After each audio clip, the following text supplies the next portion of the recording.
tengamos miedo. De una u otra manera, Él dijo, no tengan miedo, o no temáis. 365 veces, Él nos dice que no temamos. El diablo es el ministro siniestro del miedo, pero nuestro Señor nos dice que no temamos. Ahora recuerde, los discípulos estaban en medio de una tormenta, y Él les dice, yo soy, no temáis. Ellos entonces con gusto le recibieron en la barca, la cual llegó enseguida a la tierra donde iban. En nuestras jornadas a Israel, he ido a Israel muchas veces, lo que más disfruto, lo más deleitable, es sentarme al crepúsculo a la orilla del mar de Galilea. Casi es hipnotizante, es como un sueño. ¡Qué tranquilidad! Usted casi se intoxica con la belleza del paisaje al ponerse el sol en el mar de Galilea, en las alturas de Golán, y al otro lado del mar, desde Tiberias, donde todo se pone color rosado. Usted se sienta allí, escuchando los pájaros que anidan en los árboles. Creo que el mar de Galilea es uno de los cuerpos de agua más bellos sobre la tierra. Los rabinos antiguos decían que después que Dios creó todos los otros mares, entonces Él creó el de Galilea, solo para Él. Bien, pongamos el trasfondo para este pasaje de la Escritura. Ha sido un hermoso día. Jesús ha estado con sus discípulos enseñándoles y había realizado el milagro de alimentar a más de 5,000 personas. Los discípulos no solo estaban llenos de alimento físico, sino que también estaban llenos de éxito, de conocimiento, de confianza. Había sido un estupendo día, y la noche era hermosa. Tal vez como la noche que describí hace algunos minutos, cuando uno se sienta satisfecho a contemplar la luna, luciendo como una gardenia en la solapa de la noche. Y había una leve brisa suave como el suspiro de un bebé, acariciando sus mejillas. Y los discípulos, experimentados hombres de mar, suben a su barco para cruzar hasta el otro lado del mar, regocijándose de tan estupendo día. Y entonces sucedió así. De repente, el viento comenzó a soplar. Las nubes cubrieron la luna y las estrellas, y el viento está soplando más y más fuerte. Las olas comienzan a levantarse amenazadoras, y el agua del mar comienza a llenar el barco, y ahora ellos se encuentran en medio del mar. Oscurece, y el viento es contrario a ellos, y no pueden ni siquiera ver sus manos frente a sus rostros. Y el mar de Galilea, que había estado tranquilo como un lago dormido, ahora se ha convertido en una peligrosa y mortal trampa. Y estos experimentados marineros se llenan de temor. Hacen un esfuerzo con los remos. Están ya muy lejos de la playa como para nadar. Las olas rugen, y ellos están seguros que van a naufragar. ¿Y dónde está Jesús? ¿Por qué no había venido con ellos? ¿Por qué los había olvidado? Y de pronto lo ven caminando sobre las aguas, pero eso no les causa ninguna alegría. Ahora el temor se transforma en terror. ¿Qué es lo que está sobre las aguas? ¿Es un monstruo marino? ¿Es un fantasma? Y entonces le reconocen, es Jesús, y caminando sobre las aguas. Y Él les habla y les dice, no temáis. En el Evangelio de Mateo dice, tened ánimo, soy yo, no temáis. Y ellos lo recibieron en el barco, y cuando así lo hicieron, observe esto, cuando así lo hicieron, de inmediato se encontraron en la playa. Ahora quiero darles 6 principios. Por favor, anótelos. Esto es lo que usted puede decir cuando está en una tormenta. Primero, estoy gobernado por su providencia. Lo que le sucedió a estas personas aquel día no fue ninguna coincidencia, no fue un error, ni era algo que debía haberse evitado. La tormenta sencillamente no tomó a Jesús por sorpresa. Amigos, si Jesucristo puede caminar sobre el agua, Jesucristo puede ciertamente pronosticar y prever el tiempo. Esto no fue incidental, fue providencial. Ponga al margen Mateo capítulo 14 y versículo 22. La Biblia dice: enseguida Jesús hizo a sus discípulos entrar en la barca. Él les dijo: ustedes deben hacerlo. Era Jesús quien los envió a esa tormenta. Puede ser que Dios ha diseñado su tormenta. Dios ha diseñado su tormenta, y si Él no la ha diseñado, escuche, si Él no la ha diseñado, Él ciertamente la ha permitido, porque nuestro Dios está en control de todo. Estuve leyendo el Salmo 107, los versos 24 y 25.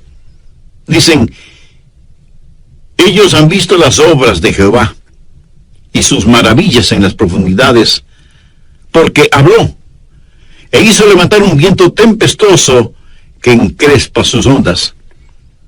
¿Lo ve? Es Dios quien controla los vientos y las olas. Él es quien causa que las tormentas lleguen.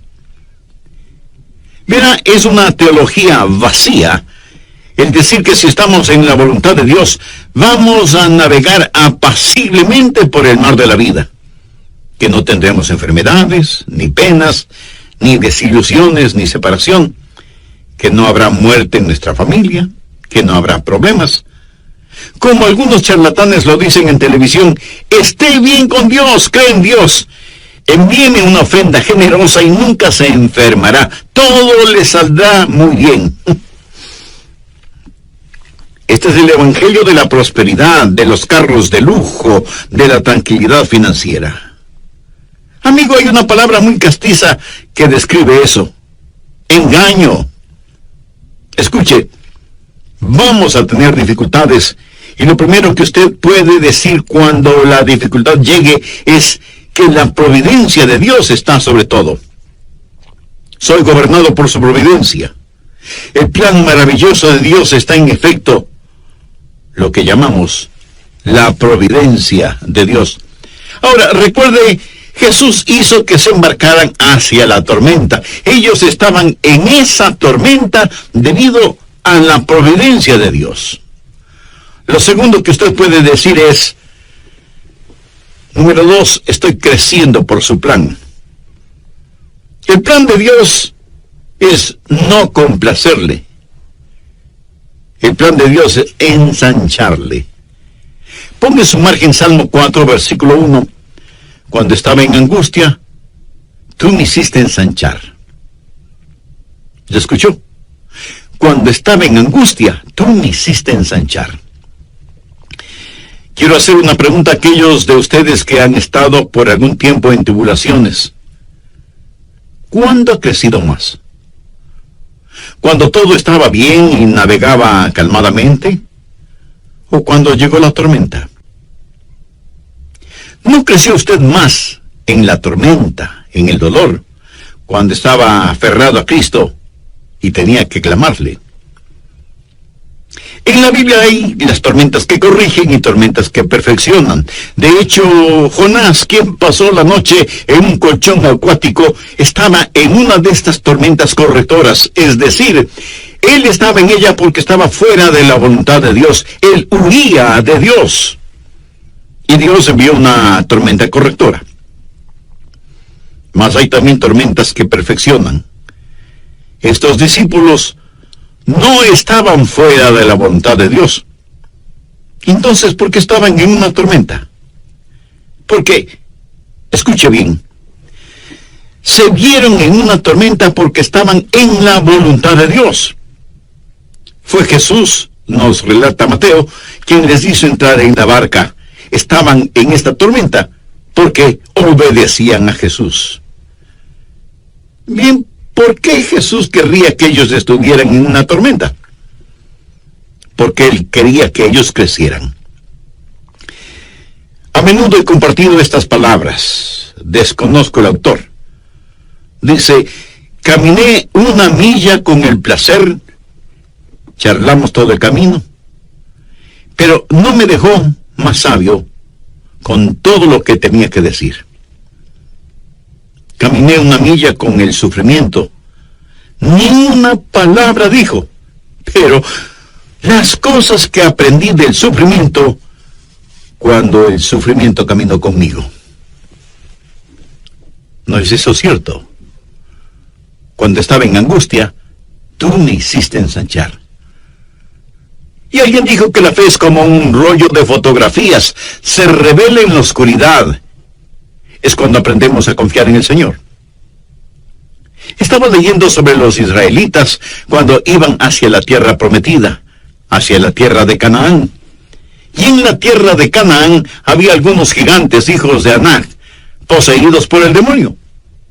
Y cuando los 2 espías de Israel fueron a explorar la tierra, al regresar 10 de ellos dijeron: no podemos conquistar esta tierra, aunque es una tierra de leche y miel, maíz, vino y aceite, granadas, higos y uvas, y tiene montes y valles, está habitada por gigantes y no podremos conquistarla. Pero 2 de los espías dijeron algo diferente. Busque en el libro de Números, Antiguo Testamento, capítulo 14, versículo 9. Por tanto, no seáis rebeldes contra Jehová, ni temáis al pueblo de esta tierra. Ahora, escuche lo siguiente. Porque nosotros los comeremos como pan. Su amparo se ha apartado de ellos, y con nosotros está Jehová, no los temáis. En otras palabras, ellos dijeron: miren, conquistar a esta gente será fácil, será como comer pan, no debemos tenerles miedo. ¿Para qué comemos pan? Pues para tener fortaleza. Crecemos comiendo pan. Es el pan el que nos da energía. Es el pan el sustento de la vida. ¿Qué es lo que Dios les estaba diciendo? Estas cosas que parecen serán su problema, serán su alimento. Amigo, usted crece cuando se alimenta de estos problemas. Verá, lo que nuestro Señor buscaba no eran debiluchos como discípulos. Él quería que crecieran y permitió que estuvieran en una tormenta para ensancharlos. Recuerde que usted es gobernado por su providencia cuando está en una tormenta. Él gobierna sobre todo. Y usted está creciendo por su plan. Y es en una tormenta que usted va a crecer y llegar a ser más y más como el Señor Jesucristo. Usted dirá: pastor, ¿no poseo lo que se requiere para crecer cuando estoy en una tormenta? Correcto, no lo posee. Por eso veamos el siguiente punto, número 3. Estoy favorecido por sus oraciones. Por favor, mire el versículo 17. Y entrando en una barca iban cruzando el mar hacia Capernaum. Estaba ya oscuro y Jesús no había venido a ellos. Ellos se preguntaban: ¿dónde está Jesús? Ya había oscurecido y él no ha venido. ¿Por qué él no había venido? Bien, él hacía otra cosa. ¿Qué es lo que estaba haciendo? Él oraba. Él estaba en la cima de la montaña orando. Anote al margen Mateo 14, porque esta historia es relatada de diversas formas en los diferentes evangelios. Y la Biblia dice en el versículo 23, despedida la multitud, subió al monte a orar aparte. Escuche, no piense que él le desampara solo porque no puede verlo cuando está en la tormenta. Él quizás no estará con usted en forma corporal, pero él está muy consciente de usted. Amo esa canción que dice: así como sus ojos miran al gorrión, sé que él me mira. Permítame darle otro versículo tomado de los otros evangelios. Anótelo, por favor. Marcos capítulo 6, empezando en el versículo 47. Y al venir la noche, la barca estaba en medio del mar, y él solo en tierra. Ahora preste atención a lo siguiente. Y viéndoles remar con gran fatiga, quiere decir que él los estaba observando. ¿Sabía usted que él lo ve a usted ahora mismo? Usted dirá: él no sabe dónde estoy. Él no está al tanto de mis dificultades. ¿Por qué está él tan lejos? ¿Por qué estoy yo en la tormenta y él en la orilla? Amigo, él está allí orando por usted. Él se apartó a un monte para orar. Él está allí en el monte mirando hacia abajo. Él ve a través de la oscuridad. Ellos no han sido por sus oraciones. No solo favorecido por sus oraciones, sino también estoy animado por su presencia. Él vendrá. Mire por favor nuevamente Juan 6, el versículo 20. Mas él les dijo, yo soy, no temáis. Y en Mateo, él les dice que tengan ánimo. Mateo 14, versículo 27. Pero enseguida Jesús les habló diciendo, tened ánimo, yo soy, no temáis. Puedo ver a estos discípulos con el sudor en sus frentes y sus rostros reflejando el temor, sus manos ceñidas a los remos, fatigados con dolor de espalda, remando y remando. Pedro grita, más fuerte, que nos vamos a hundir. Y Tomás dice, no creo que vayamos a lograrlo, vamos a naufragar. Y entonces ellos ven a Jesús. Le pregunto, ¿por qué Cristo no llegó antes? ¿Por qué esperó? Sabía que él se esperó allí por mucho tiempo. Si usted lee la historia, se dará cuenta que ellos estuvieron en alta mar durante varias agonizantes horas. Y aquí se encontraban en la hora más oscura de la noche. Y Mateo relata que Jesús llegó en la cuarta vigilia de la noche. Eso es entre las 3 y las 6 de la mañana, la hora más oscura. Durante largas y agonizantes horas, parecía que él se hubiera olvidado de ellos. Y no fue que Jesús se había olvidado de ellos, realmente fueron los discípulos quienes se habían olvidado de Jesús. ¿Sabe? Jesús acababa de realizar un milagro. Si usted lee la historia en el 6º capítulo de Juan, se dará cuenta que Jesús había alimentado a unas 5,000 personas. Note por favor el versículo 12.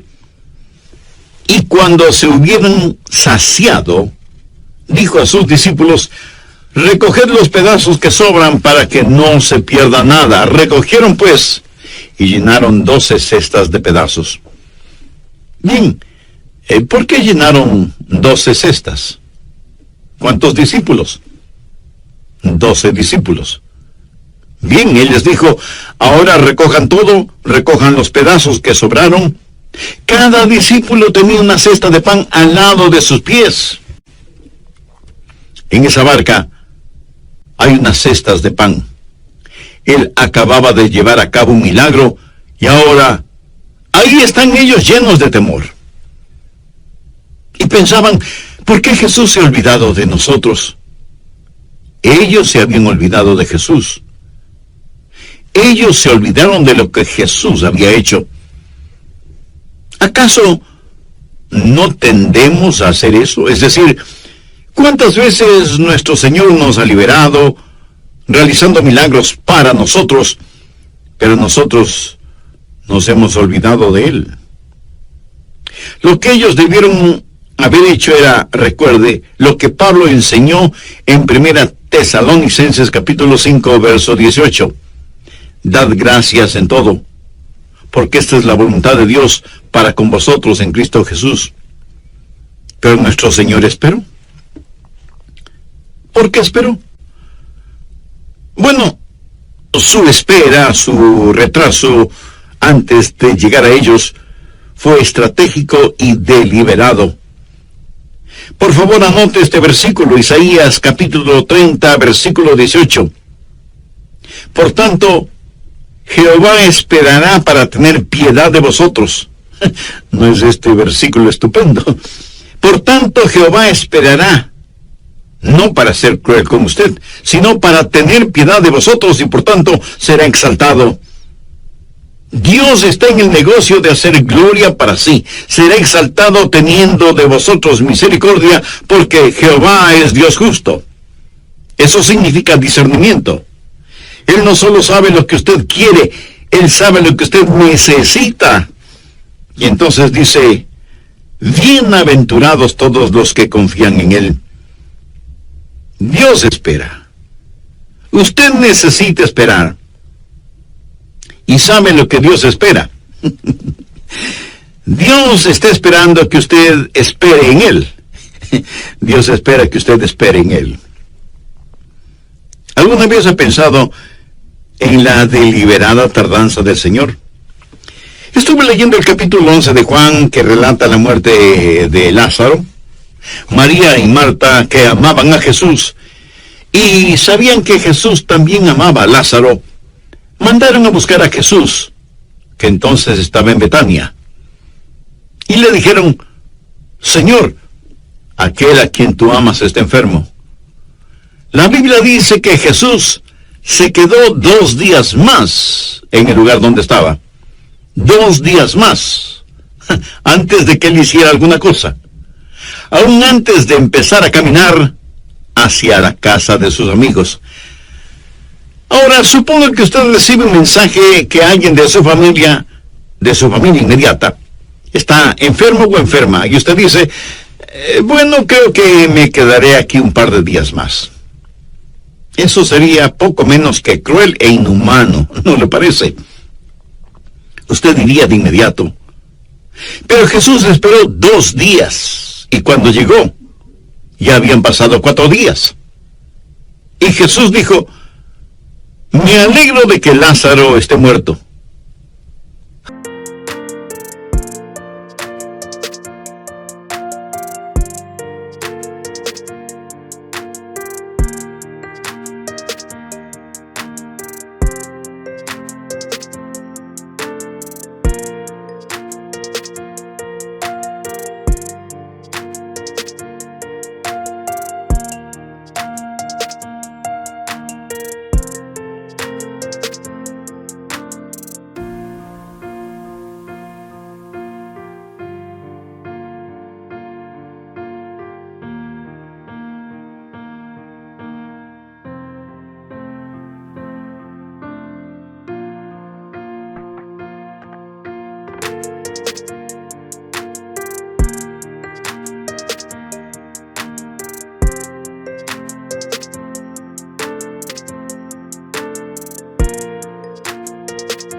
Algunos de ustedes dirán, pero pastor, ¿qué es lo que está diciendo?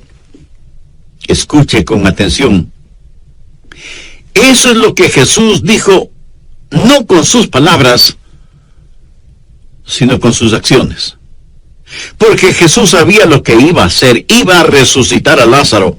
Ahora, suponga que Jesús hubiera venido inmediatamente y hubiera sanado a Lázaro.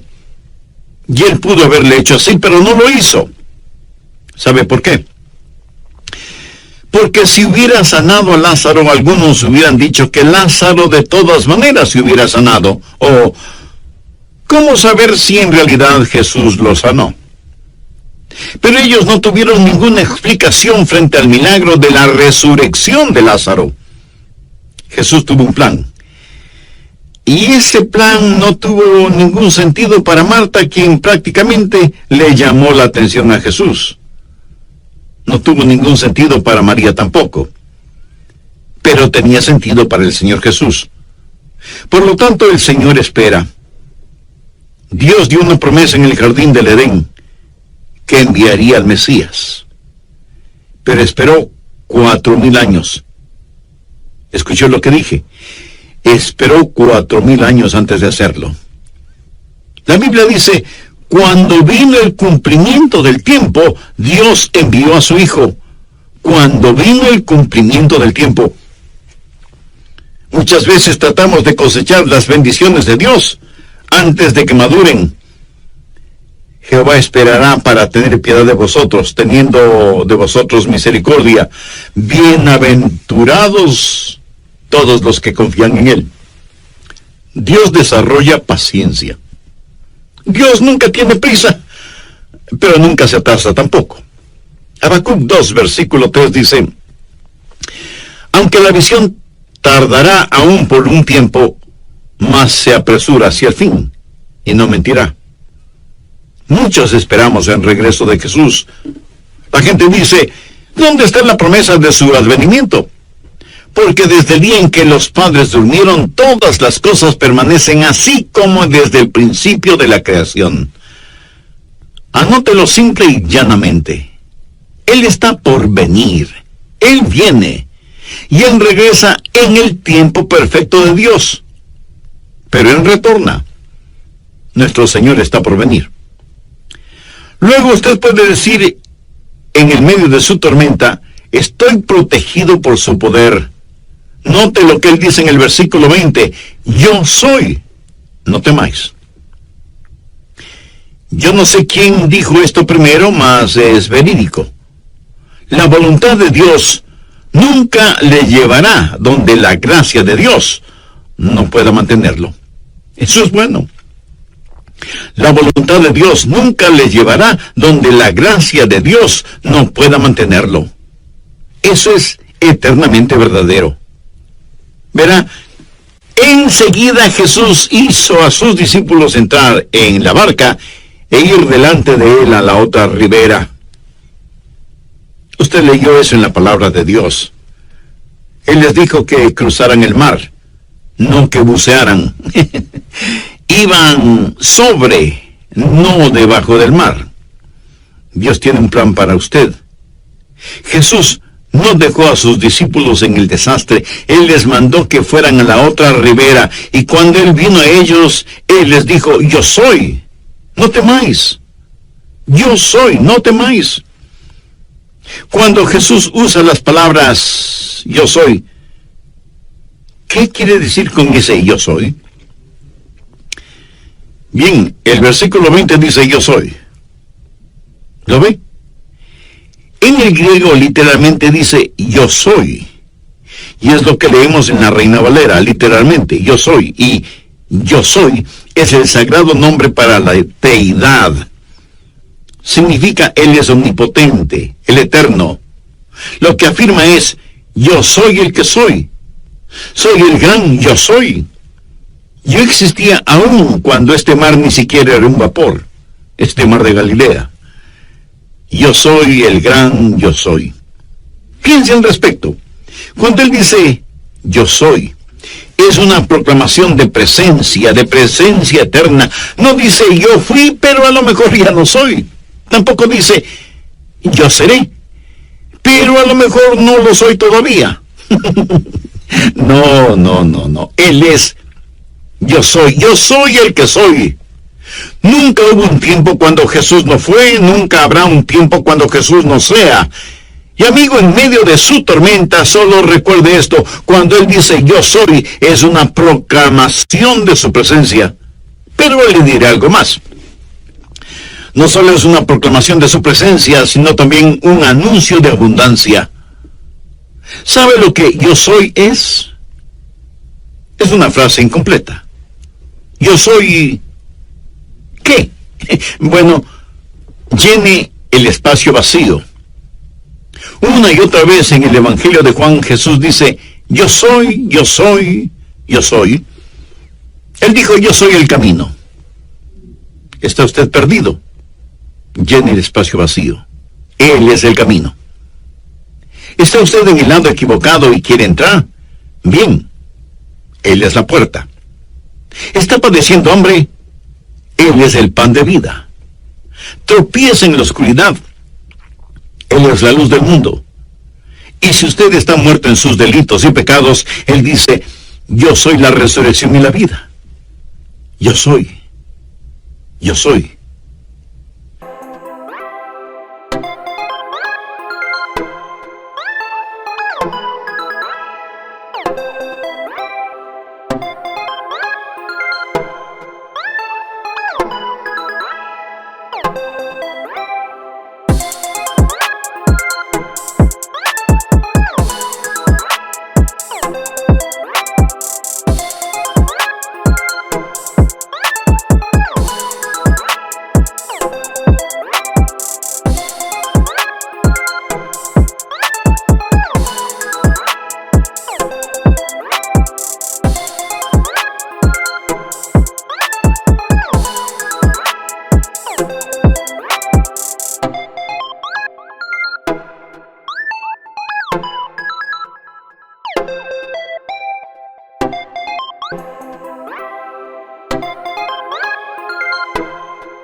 déjeme decirle algo muy importante, mi amigo. Él es el yo soy para usted. Y usted solo tiene que llenar los espacios vacíos. Yo no sé de sus problemas, desconozco sus necesidades, pero sí sé cuál es la respuesta, y su nombre es Jesús. Jesús es todo lo que este mundo necesita hoy. Y mi consejo para usted en medio de la tormenta es que vea a Jesús, el gran yo soy, y lo vea caminando sobre el agua, puesto que lo que parecía iba a estar por encima de su cabeza, ya estaba bajo sus pies, estaba bajo sus pies. Y usted está sentado en las alturas con él, y no puede ahogarse con su cabeza fuera del agua. Usted está sentado en las alturas con el Señor Jesucristo. Él es el gran yo soy, y puede anotarlo. Está protegido por su poder. Y el último punto. Usted puede decir, estoy siendo guiado por su propósito. Mire el versículo 21. Ellos entonces con gusto le recibieron en la barca, la cual llegó enseguida a la tierra a donde iban. Dios no les había prometido navegar calmadamente, mas sí les había prometido un desembarque seguro. Llegaron enseguida a la tierra a donde iban. Verán, su destino ya está determinado. Tiempo y espacio no son ningún impedimento para el Señor Jesucristo. Él los llevará a la orilla. Ellos pasaban por tribulación, pero Jesús dijo, en el mundo tendréis tribulación, pero confiad, yo he vencido al mundo. ¿Lo ve? Esa tormenta sencillamente representa al mundo. ¿Dónde está Jesús? Jesús ha vencido al mundo. Eso es lo que le está diciendo. Amigo, hagamos otra aplicación para concluir. El barómetro espiritual está bajando, y todos los que podemos leer las señales de los tiempos sabemos que se está formando una tormenta, se está formando una tempestad. En ocasiones, el mar es más tranquilo antes de la tormenta, y esto lo aprendí en la Florida. Cuando dicen que viene un huracán, usted sale afuera y dice, no puede ser, jamás, nunca. Sin embargo, el barómetro baja y sabe que la tempestad se viene. La Biblia nos lo dice. Amigos, pronto nuestro Señor, que ha estado en el monte de su gloria orando por nosotros, va a levantarse de su trono. Entonces caminar sobre el agua será como un juego de niños. Él descenderá caminando en las nubes, Él regresará en su gloria y